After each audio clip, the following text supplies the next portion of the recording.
కోరుట్ల నియోజకవర్గ ప్రజలకు నా హృదయపూర్వకంగా నమస్కారాలు.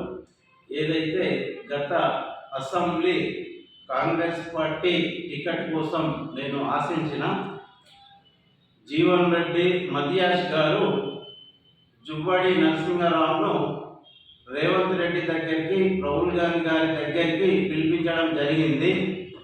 సాయి కుమార్కు టికెట్ ఇస్తే ఆర్ఎంపీ డాక్టర్లు, కాంగ్రెస్ పార్టీ అపోజిషన్స్ లీడర్స్ వీళ్ళందరూ తలుచుకుంటే అది గెలిచే సీటు సాయి కుమార్కు టికెట్ ఇవ్వడం కరెక్ట్ అని అడగడం జరిగింది. దీనికి నిరాకరిస్తూ జువ్వాడి నరసింహారావు గారు ఏమన్నారు అంటే, నేను గతంలో పోటీ చేసి ఓడిపోయి ఉన్నా, నాకు ఓడిపోయిన సానుభూతి వచ్చింది. అయితే ఈసారి నాకు ఇస్తూ నెక్స్ట్ సారి సాయి కుమార్కి ఇవ్వడం అనేది జరిగింది.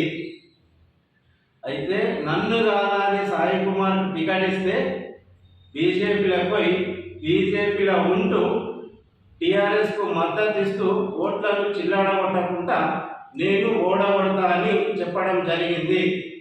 మరోసారి టికెట్ ఇస్తే నేను గ్రౌండ్ వర్క్ వేసి గెలిపిస్తానని చెప్పడం జరిగింది.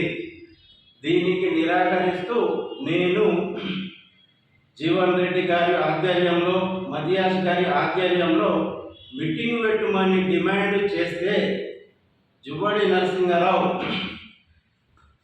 టీఆర్ఎస్ వాళ్ళ దగ్గర ₹1,00,00,000 తీసుకొని ఆర్ఎంపీ డాక్టర్లకు దావతులు ఇస్తూ టీఆర్ఎస్కు మద్దతు ఇచ్చిండు అని నా మీద ప్రస్తావించడం జరిగింది.